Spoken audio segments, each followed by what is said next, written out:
이 밤의 영화 뉴스와 리뷰를 전해드립니다. 안녕하세요. 우리들의 진짜 영화 이야기, 영화로운 밤 나이트 시네마입니다. 2023년 7월 25일 의식의 흐름을 따라가는 영화 뉴스를 이 브랜드에서 진행하고 있습니다. 캐스트로 들으시는 분들 중에서 바쁘신 분들은 1.2배속이나 1.25배속으로 청취하실 것을 권장드립니다. 추천과 구독은 큰 힘이 되니까요. 잘 부탁드리겠습니다. 일단 방송하기에 앞서서 공지사항부터 하나 말씀드리고 시작을 하겠습니다. 다음 주 화요일이죠. 8월 1일 날 라이브는 잠시 쉬어가도록 하겠습니다.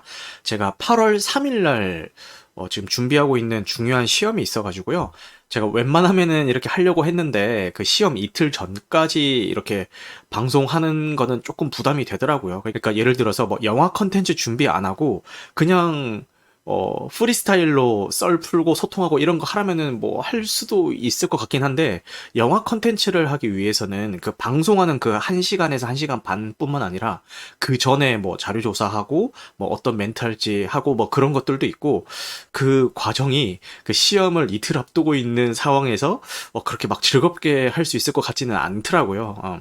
왜냐면은 안 그래도 막 공부에 찌들어 있는데 뭐 이런 자료조사까지 막 하면은 너무 힘들 것 같아가지고 이렇게 스킵하도록 하겠습니다. 그리고 그날 뭐 예를 들어서 방송할 시간이 됐는데 뭐 시간이 남는다, 뭐 굳이 뭐 이 시간까지 안 된다 그러면은 뭐 영화 컨텐츠는 아니고 그냥 잡설하는 그 정도의 방송은 열 수 있을 것 같은데, 이게 뭐 그날 상황 봐가면서 뭐 열든가 말든가 할 거라서 뭐 미리 하겠습니다라고 공지를 드리기는 좀 그렇고요. 뭐 하게 된다면 뭐 게릴라성으로 한번 해보도록 하겠습니다. 그 다음에 제가 제일 좋아하는 유튜버가 침착맨이에요. 아마 그 유튜브 채널 중에서 가장 많은 시간을 시청하고 있는 게 침착맨 채널일 것 같은데, 침착맨이 얼마 전에 이번에 수재민들을 위해서 1,000만 원을 기부했다라는 게 기사로 떴더라고요. 그래서 그거 보면서 야, 진짜 대단하다라는 생각을 하면서 나도 방송 수익금을 항상 기부하고 있는데 나는 뭐 기부 좀 할 거 없나라고 하면서 그 방송 수익금을 모아놓는 계좌를 보니까 잔고가 빵원인 거예요. 왜냐면은 지난번에도 설명드렸듯이 저희 2주년 기념 파티할 때 이제 다 소진을 했잖아요. 그래서 빵원인 거예요. 그래가지고 뭐 어쩔 수 없네라는 생각을 하다가 잠깐만, 굳이 방송 수익금으로만 기부해야 되는 건 아니잖아 라는 생각이 들어서 그냥 사비로 인플루언서들이 막 1,000만 원 기부, 막 100만 원 기부, 막 이런 거 기사만 보다가 지금 20만 원 기부라고 하면은 되게 좀 조촐해 보여가지고 좀 쑥스럽긴 한데, 어쨌든 20만 원을 기부했고 20만 원은 뭐 굳이 의미 부여를 좀 해가지고 저희 제 방송 2주년이라고 요 그 기념 티셔츠 제작했잖아요. 요게 20벌이 제작이 됐어요. 신청을 받아가지고. 그래서 딱 20만 원. 약간 그런 괜히 의미 부여까지 좀 해서 그렇게 20만 원이라는 돈을 기부를 했습니다. 확신의 상남자 배태도라고 하는데 진짜 상남자는 이거 하고도 쿨하게 말 안 하는 게 상남자 아닐까요? 저는 20만 원 기부하고 나서 인스타그램에 올렸지. 인스타그램도 제 방송 계정에 하나, 개인 계정에 하나, 유튜브 여기 커뮤니티에도 올렸고, 요 메일링 서비스에도 올리고, 뭐 말할 수 있는 애는 다 말하고 다니죠. 근데 이게 뭐 물론 뭐 저 이렇게 좋은 일 했어요 뭐 이런 것도 있지만, 이게 이렇게 적극적으로 홍보하게 된 계기 중에 하나가, 예전에 한번 제가 방송 수익금을 기부했다라고 이렇게 얘기를 했더니 저희 단톡방에 있는 다른 분들이 저 이거 저도 좀 기부를 하고 싶었는데 어디다가 어떻게 해야 좀 내가 쓴 기부금이 의미 있게 쓰일지 잘 몰라가지고 못하고 있었다. 근데 나시님이 기부하신 거 보고 저도 거기에 기부를 했다라고 이렇게 몇 분이 말씀을 해주시더라고요. 그래서 내가 이렇게 좀 떠들고 다니는 걸 듣고 좀 방법을 모르셨다가도 이렇게 행동에 옮겨주시는 분들이 있구나라는 생각에 일부러 약간 확성기 들고 나 기부했어요 여기 했어요 이렇게 막 외치고 있습니다. 그런 의미도 있고, 물론 뭐 나 잘했지 힝 뭐 이런 것도 있지만, 이런 마음도 있지만 이걸 듣고 이제 다른 분들도 이제 방법을 아시고 하는 걸 보면서 더 좀 얘기하고 있는 것도 있으니까요. 너무 막 저 새끼는 왜 그냥 왼손이 할 일을 오른손이 모르게 하지, 왜 저렇게 주접 떨면서 하는가요? 이런 생각보다는 그냥 뭐 저런 일도 하는구나 뭐 이 정도로만 생각해 주시면은 감사할 것 같습니다. 그러면 계속 방송을 진행해 보겠습니다. 제가 그 시험 공부를 한다고 지금 극장에 갈 짬을 못 내 가지고 집에서 OTT로 이제 좀 봤어요. OTT로 작품들을 챙겨봤고, 먼저 저희 청취자분들이랑 같이 왓챠에서 왓챠 파티 기능을 이용해서 쉰들러 리스트를 봤습니다. 이게 개봉 당시에는 못 보고 이상하게 쭉 못 보다가 이번에 저희 단톡방에 계신 청취자분께서 이 쉰들러 리스트 영화가 너무 궁금하다라는 식의 말씀을 남기셔서 궁금하면 같이 봐요라고 해서 이렇게 같이 감상을 했는데 이거 보기 전에는 약간은 걱정은 있었어요. 왜냐면은 재생 시간이 3시간이 넘습니다. 거의 지금 194분이죠. 3시간 한 15분 정도 되겠네요. 그래서 재생 시간이 되게 길기 때문에 요즘 뭐 2시간만 넘어가도 보기에 좀 힘들잖아요. 게다가 극장에서도 좀 집중하기 힘든데 가뜩이나 집에서 OTT로 보면은 이 3시간이 넘는 시간 동안 내가 좀 집중을 할 수 있을까라는 걱정을 하면서 재생을 시작했는데 기우였습니다. 너무 재밌게 봤고요.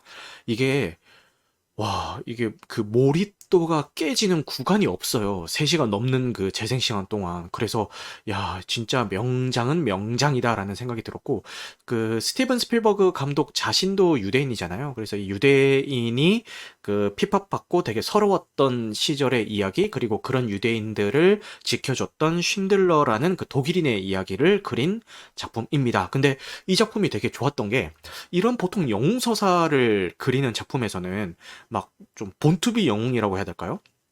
되게 날 때부터 되게 멋있고 영웅적이고 이런 식으로 그려내는 작법들이 되게 많은데 이거는 실화를 기반으로 해서 더 그런가 싶기도 하지만 이 쉰들러라는 인물을 처음부터 마냥 되게 영웅적인 인물로 그려내진 않아요. 이 쉰들러라는 인물이 유대인들을 자기 공장에 고용을 했던 이유도 뭔가 되게 거창한 대의적인 명분이 있었다거나 그런 게 아니라 그냥 인건비가 싸니까 그냥 그렇게 시작을 했던 거고 모든 것들이 다 사업 수완을 위해서 시작이 됩니다. 근데 사업을 진행하고 유대인들과 가깝게 지내면서 목격하는 것들이 이건 아닌데 싶은 부분들이 많아지면서 이제 점점 사람이 변해가는 그런 느낌을 받았고요.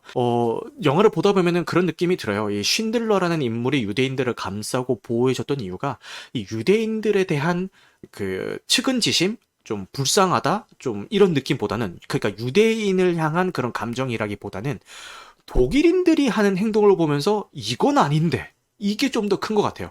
그러니까 결과적으로 보면 같은 행동이 나오는 동기이긴 하지만 유대인들이 불쌍해서 동기를 얻은 거랑 독일인들이 저지르는 만행을 보면서 야 이건 아니지 않나라는 생각이 들면서 이제 동기를 받는 거랑은 약간의 차이는 있거든요. 뭐 그것도 되게 좀 신선하게 다가왔었고 그 영화가 흑백으로 진행이 돼요. 그래서 처음에는 이거 왜 굳이 흑백으로 만들었을까라는 생각을 했는데 이 영화상에서 일어나는 사건들이 진짜 눈뜨고는 못 봐줄 정도로 잔인하게 묘사가 되는 장면들이 많아요.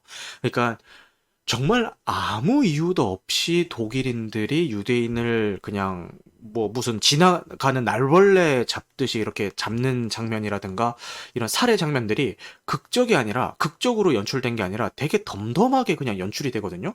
예를 들어서 독일인이 총으로 유대인을 쏴 죽인다라고 하면은 보통 이제 영화적으로 극적인 연출을 주려고 하면 막 이렇게 총 겨누고 막 되게 긴장감 흐르는 분위기를 연출한 다음에 빵 쏴가지고 뭐 슬로우 모션도 좀 걸어주고 이렇게 쓰러지는 유대인도 이제 클로즈업해서 좀 담아주면서 막 되게 처참한 것들을 좀 포커싱해서 보여주려는 시도가 있을 법도 한데 이거는 정말 그냥 지나가던 날벌레 잡듯이 아무렇지도 않게 그냥 유대인들을 총으로 쏴 죽이고 쓰러지는 사람들을 보여주고 정말 일상의 배경을 담듯이 그런 모습들이 쭉 펼쳐진단 말이에요.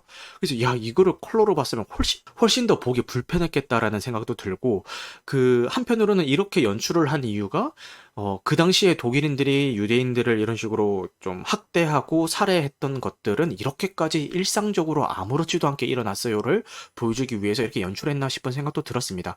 그리고 흑백으로 연출했던 이유는 이제 감독 인터뷰에 나와 있었는데요. 이제 컬러로 하면은 약간 현대물의 느낌이 조금 나잖아요. 근데 이제 흑백으로 함으로 해서 좀 그 당시의 느낌도 내고 싶었고 세월이 흐른 먼 훗날에 보더라도 빛바랜다거나 그런 느낌이 좀 없게 좀 나중에 보더라도 좀 충분히 괜찮게 보일 수 있게 하고 싶었다. 그래서 흑백으로 찍었다. 이런 인터뷰가 있더라고요. 네, 그거 아직 못 보신 분들이 있다라면은 왓챠에서 서비스 중이니까요. 꼭 한번 보셨으면 좋겠습니다. 진짜 잘 만들었습니다. 그리고 저는 이 작품에 대한 정보가 거의 없었는데요. 이게 주연이 리암 리슨이더라고요. 리암 리슨 형님. 지금은 되게 중년의 이미지? 지금은 중년도 넘어섰죠. 약간 할아버지 이미지가 좀 있긴 한데, 이 당시만 해도 되게 샤방샤방한 리암 리슨의 모습으로 나오거든요. 너무 잘생겼더라고요. 게다가 리암 리슨이 키가 되게 장신일 거예요. 키가 엄청 클 건데 키가 193cm입니다. 야, 진짜 키가 크죠. 이 영화상에서도 보면은 그 훤칠한 키에 그리고 약간은 바람둥이로도 나와요. 되게 매너 있는 멋있는 바람둥이로도 나오는데 야, 저 사람이면은 약간 그 여자들을 홀릴 수밖에 없겠다 싶을 그 설득력이 있는 그런 외모더라고요. 너무 잘생겼고 야, 지금은 리암 리슨 형님이 나오시는 작품들을 보면은 어디 뭐 큰 빚이라도 졌나 싶을 정도로 그 아무 영화에나 막 나오고 있는 같은 그런 느낌이 좀 있는데 이 당시만 해도 진짜 작품 선대도 잘했고 연기력도 뛰어나고 비주얼적으로도 진짜 훌륭하신 분이구나라는 생각이 들더라고요. 저는 테이큰 이후로는 다 좀 별로였던 것 같거든요. 테이큰이 언제 나왔냐? 자, 테이큰이 2008년도에 나왔네요. 2008년도 이후에 나왔던 작품들을 보면 에이트 공대 있었구나. 에이트 공대 괜찮았고 나니아 연대기는 흥행을 잘 못했고 그 뒤에 나온 작품들이 다크나이트. 다크나이트에 나왔지. 그렇네. 이렇게 나온 작품 대비 타율이라고 해야 되나? 그게 그렇게 막 높은 것 같진 않아요. 그죠? 그리고 어느 순간 최근에는 약간 B급 액션 영화 같은 거에 좀 주로 나오셔가지고 좀 안타깝기도 합니다. 네, 좀 좋은데 나왔으면 좋겠고 지금 개봉 예정작 중에서 제일 기대 중인 거는 이 총알탄 사나이 리메이크에 나오신다고 하는데 요게 어떻게 될지 좀 궁금해요. 이렇게 훤칠하고 멋있는 배우가 그 총알탄 사나이는 진짜 슬랩스틱 코미디잖아요. 그거를 어떻게 소화할지 너무 궁금합니다. 네, 그죠? 다음에 본 작품은 아직 넷플릭스를 통해서 3화까지 나온 작품이고 왓챠로는 2화까지 공개가 된 작품입니다. 좀비가 되기 전에 하고 싶은 100가지라는 애니메이션입니다. 네. 요것도 만화책이 원작이고요. 특이하게 요 애니메이션 제작이랑 실사화 작품 제작이랑 동시에 진행이 됐고 애니메이션은 방금 말씀드린 것처럼 이제 공개가 되기 시작했는데 실사화 작품은 아직까지는 공개가 되지 않았습니다. 요것도 넷플릭스를 통해서 실사화 작품도 앞으로 공개될 예정입니다. 근데 제가 애니메이션을 보고 느낀 점은 실사화 작품은 안 보게 될 것 같다라는 생각이 들었습니다. 왜냐면은 애니메이션이 그 애니메이션 그 자체만으로도 완성도가 되게 좋아요. 너무 잘 만들었어요. 한번 좀 보셨으면 좋겠습니다. 참고로 저 같은 경우는 그 최근에 유행했던 작품들이 있잖아요. 그 일본 애니메이션이라고 하면은 덕후들의 영역이라는 이미지가 좀 있는데 그런 덕후들의 영역을 탈피한 그러니까 좀 대중적인 영역으로 나왔던 그 작품들이 있잖아요. 귀멸의 칼날, 스파이 패밀리, 최애의 아이 이런 작품들이 있는데 요 세 작품 전부 다 재밌다고 주변에서 난리가 나가지고 봤다가 제가 다 중도 하차한 도저히 버티지 못하고 중도 하차한 그런 작품들이죠. 근데 그런 저조차도 좀비가 되기 전에 하고 싶은 100가지라는 요 애니메이션은 아직 3화까지긴 하지만 너무 재밌게 봤습니다. 네, 1화를 켰다가 3화 지금 공개되어 있는 3화까지 쭉 달렸고요.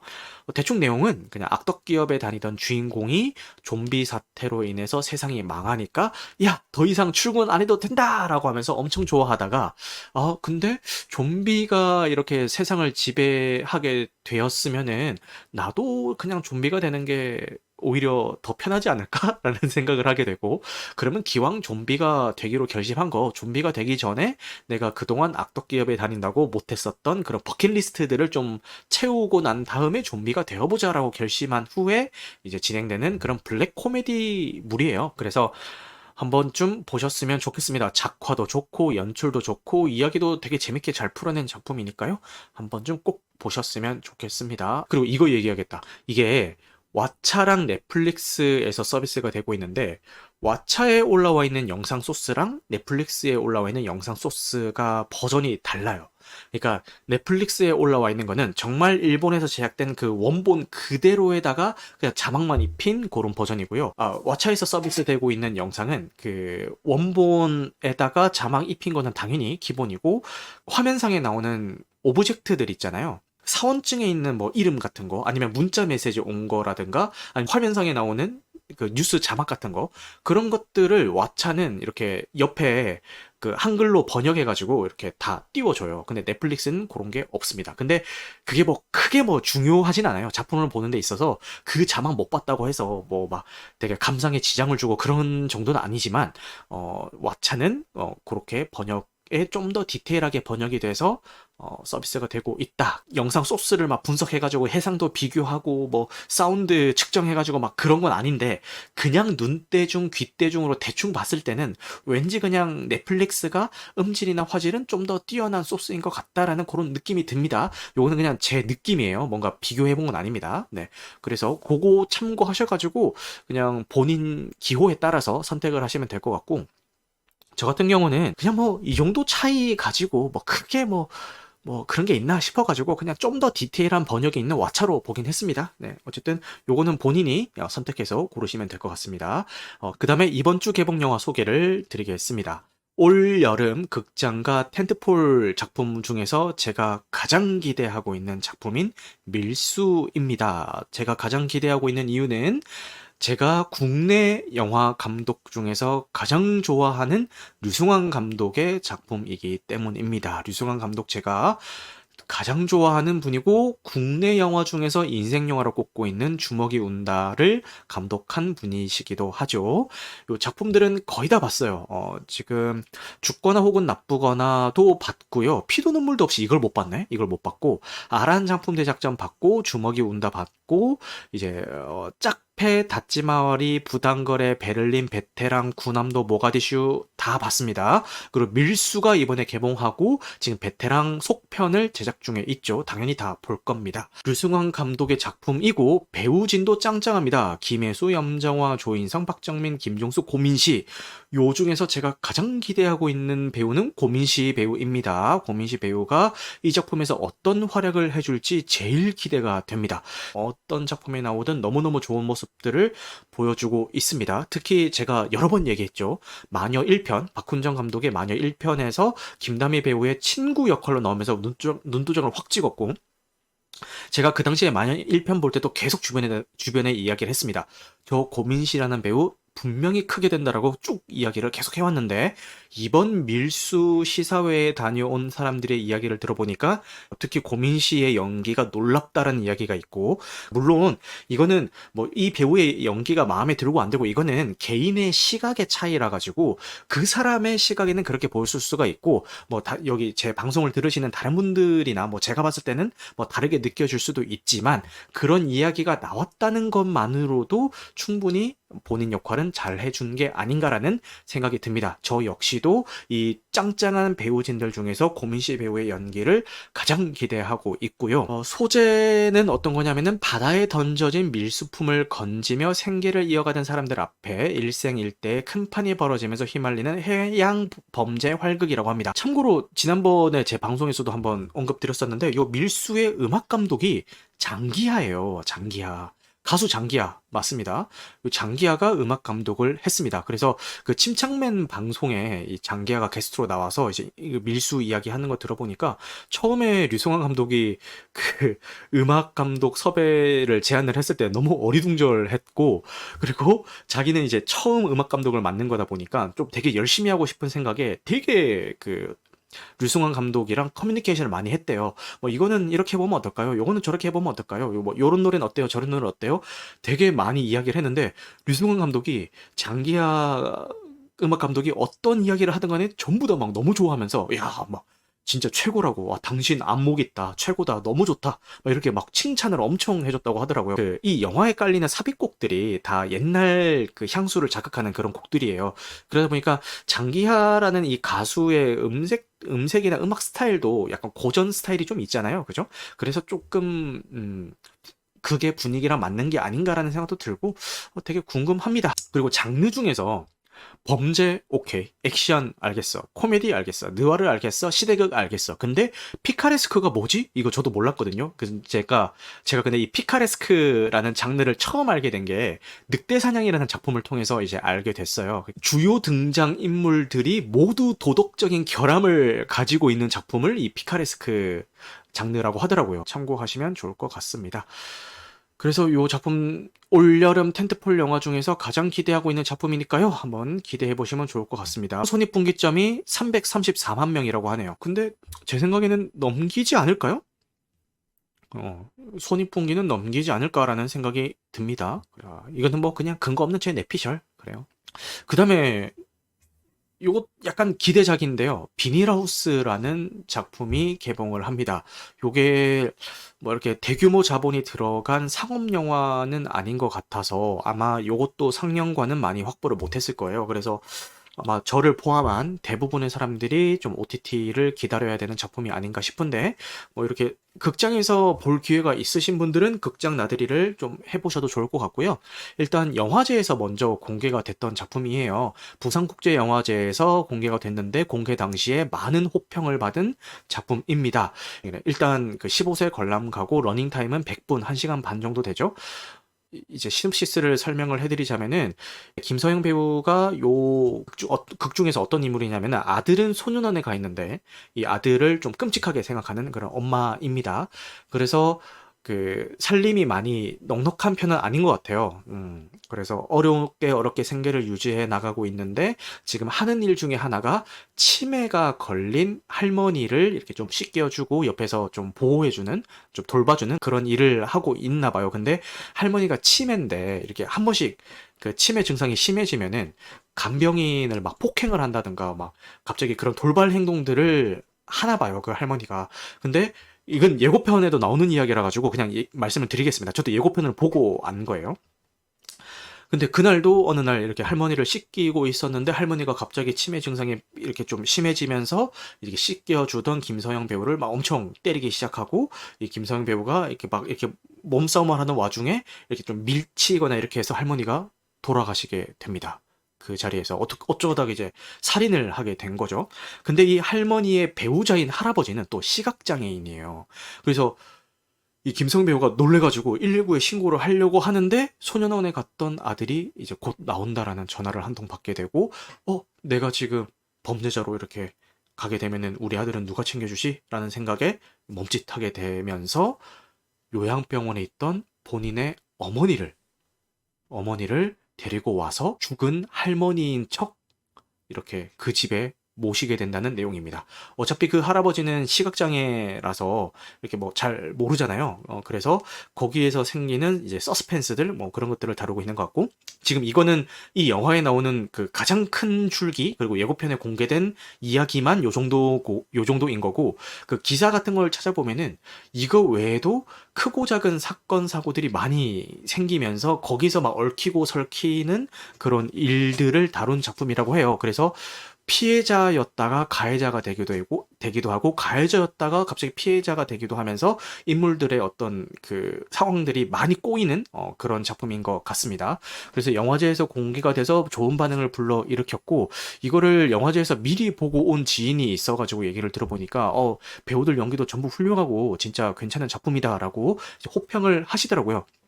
특히 지금 이 배우에 대한 이야기가 많습니다. 안소요 배우인데요.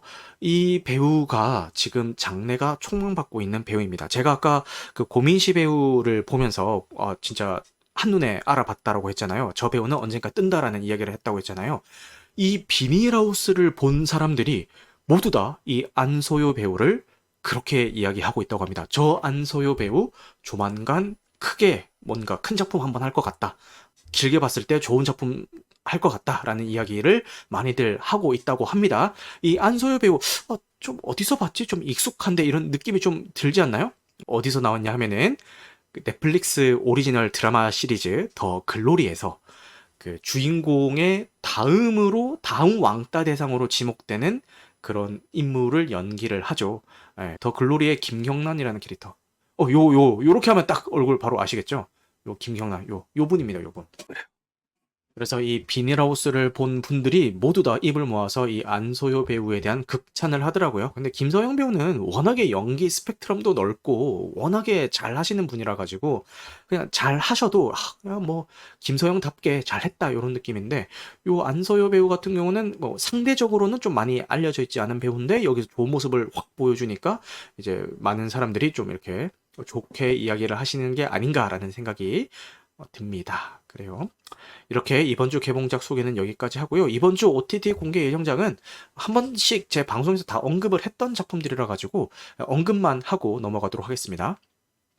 오늘이죠. 7월 26일 드림이 넷플릭스에 공개가 됐습니다. 네, 그래요. 이병헌 감독 그 극한 직업을 통해서 국내 영화 중에서는, 한국 영화 중에서는 가장 많은 수익을 올린 영화죠. 예, 극한 직업을 통해서 인지도를 올린 이병헌 감독의 이지은 배우의 박서준 배우까지 나와가지고 많은 기대를 얻었지만 좀 실망감을 크게 안겨줬던 그런 작품이고요. 근데 넷플릭스를 통해서 공개가 됐습니다. 그 다음에 이제 위쳐 시즌 3 파트 2가 또 7월 27일에 넷플릭스에 공개가 됩니다. 근데 시즌 3면 시즌 3지 시즌 3 파트 1, 2라고 하니까 약간 킹받긴 하네요. 넷플릭스가 시리즈물을 이렇게 쪼개서 공개하는 거에 좀 재미 들린 것 같아요. 그죠?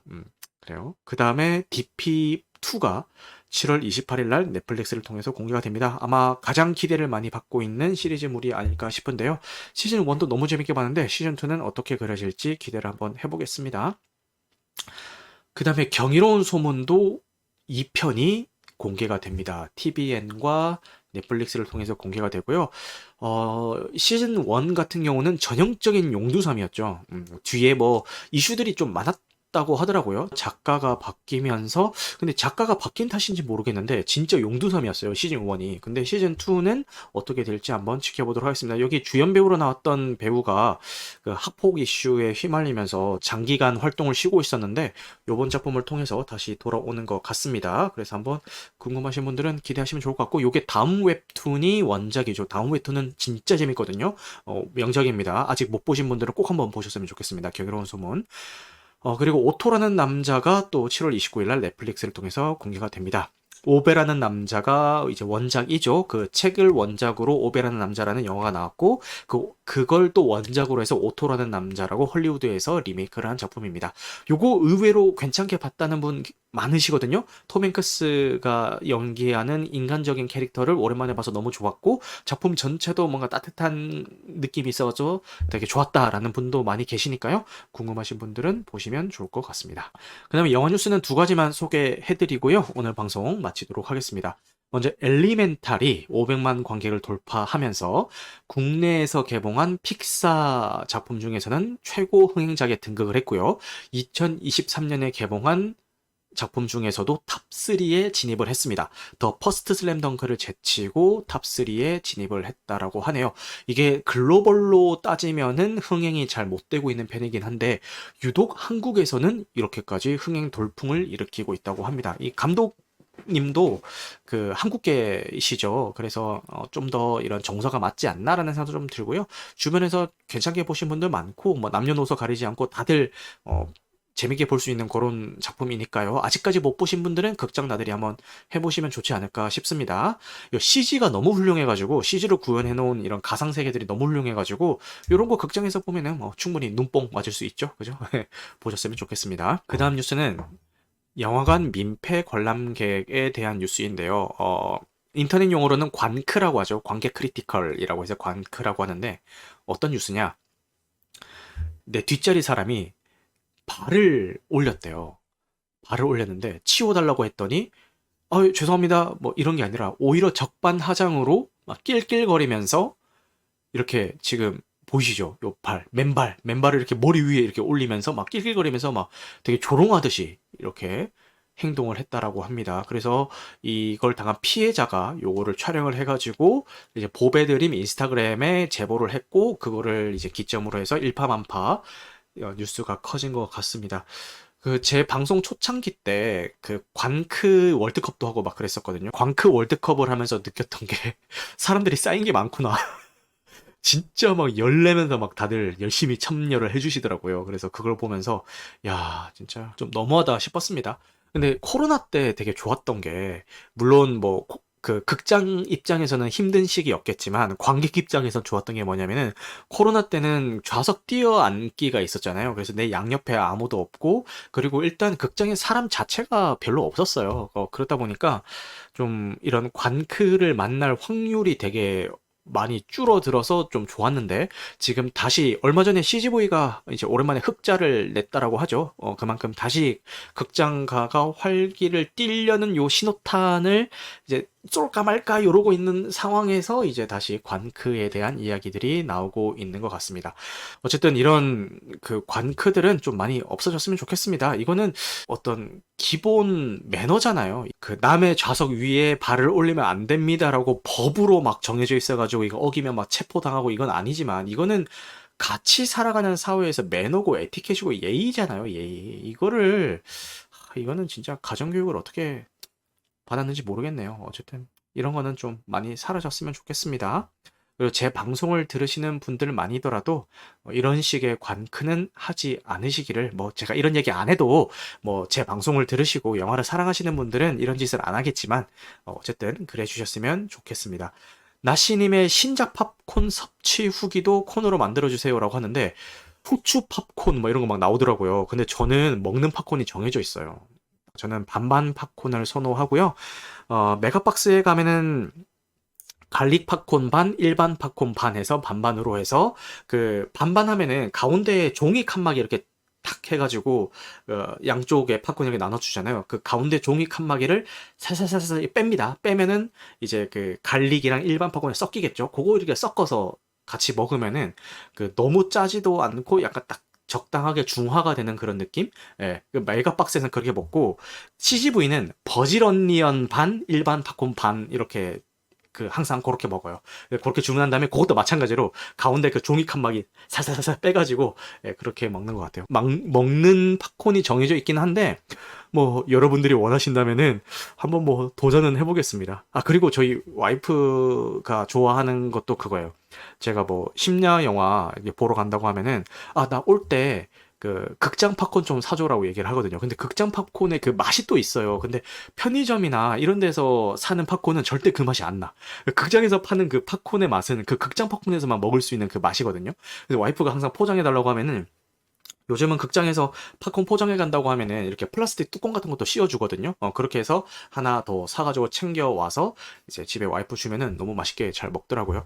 근데 예전에 코로나 전에 그 CGV에서 팔던 팝콘 중에 그런 거 있었어요. 정확히 무슨 맛이었는지 기억이 안 나는데, 예를 들어 내가 버질 언니언 팝콘을 시키면은, 지금은 처음부터 버질 언니언 팝콘이 나오는데, 그 당시는 일반 팝콘을 주고 그 일반 팝콘 위에 뿌링클처럼 이렇게 뿌려가지고 뚜껑 닫고 흔들어서 내가 직접 이렇게 섞어 먹어야 되는 그런 팝콘을 줬었거든요. 개인적으로 그거 진짜 너무 별로였습니다. 이게 내가 섞다 보니까 이게 소스가 그 골고루 안 섞여가지고 맛이 막 천차만별인 거예요. 그 소스가 막 바닥에 깔려있기도 하고 막, 그래서 너무 별로였는데, 요즘은 이렇게 애초에 다 이렇게 제조가 돼서 나와서 너무 편하다라는 생각이 드네요. 그래, 별로였지만 지금은 없어진 것 같다라는 말씀을 드리면서 오늘 방송은 마무리하도록 하겠습니다. 아이고, 네. 늦은 시간까지 함께 해주셔서 감사하고요. 오늘 방송한 내용은 편집 과정을 거쳐서 유튜브와 각종 팟캐스트 플랫폼에 업로드될 예정입니다. 여러분들 영화 같은 밤 되시길 바라겠습니다. 감사합니다.